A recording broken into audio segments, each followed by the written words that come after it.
Իրանը պատրաստ է լսել միջնորդ երկրների պատերազմը դադարեցնելու վերաբերյալ առաջարկները, եթե դրանք ներառեն Իրանի վնասների փոխհատուցում, հայտարարել է երկրի արտգործնախարարը։ Մեզ բարեկամ շատ երկրներ առաջարկել են գաղափարներ եւ հայտնել իրենց պատրաստակամությունը դեր խաղալու խաղաղության հասնելու գործում։ Եթե լինի պատերազմը դադարեցնելու առաջարկ, որը համապատասխանում է մեր պայմաններին եւ Իրանի կրած վնասները փոխհատուցվեն, ապա մենք անպայման կլսենք այն։ Առաքչին ընդգծել է, որ Իրանը դեռևս համաձայն չէ հրադադարին։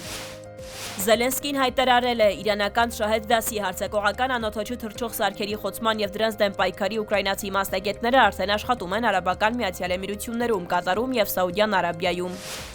Իրանի հետախուզության նախարար Սեյեդ Իսմայիլ Խաթիբին սպանվել է, Իսրայելի պաշտպանության նախարար Իսրայելի Կացն է հայտարարել, նշելով, որ նրան վերացրել են գիշերը տեղի ունեցած հարվածով։ Կացն ասել է, որ ինքը եւ Իսրայելի վարչապետը լիազորել են զինվորականներին սպանել թիրախավորված իրանցի ցանկացած այլ բարձրաստիճան պաշտոնյայի առանց լրացուցիչ հաստատման անհրաժեշտության։ Փարիզը պատրաստ է մասնակցել Հորմուզի նեղության վտանգության ապահովմանը Իրանի շուրջ դեէսկալացիայից հետո, հայտարարել է Ֆրանսիայի էկոնոմիկայի եւ ֆինանսների նախարարը։ Մենք ցանկանում ենք ինչ-որ բան անել Հորմուզի նեղուցը ազատելու համար, պայմանով, որ իրավիճակը ռազմական չլինի։ Ոչ ոք չի ցանկանում անցնել Հորմուզի նեղուցով, եթե կա հրթիռների եւ անօդաչու թռչող սարքերի վտանգ։ Հորմուզի նեղության վտանգության ապահովման մասին։ Մենք գիտենք, թե ինչպես դա անել, բայց մենք դա չենք անի պատերազմի ժամանակ։ Դա պետք է արվի խաղաղ միջավայրում, երբ մարդիկ իրենց անվտանգ զգան։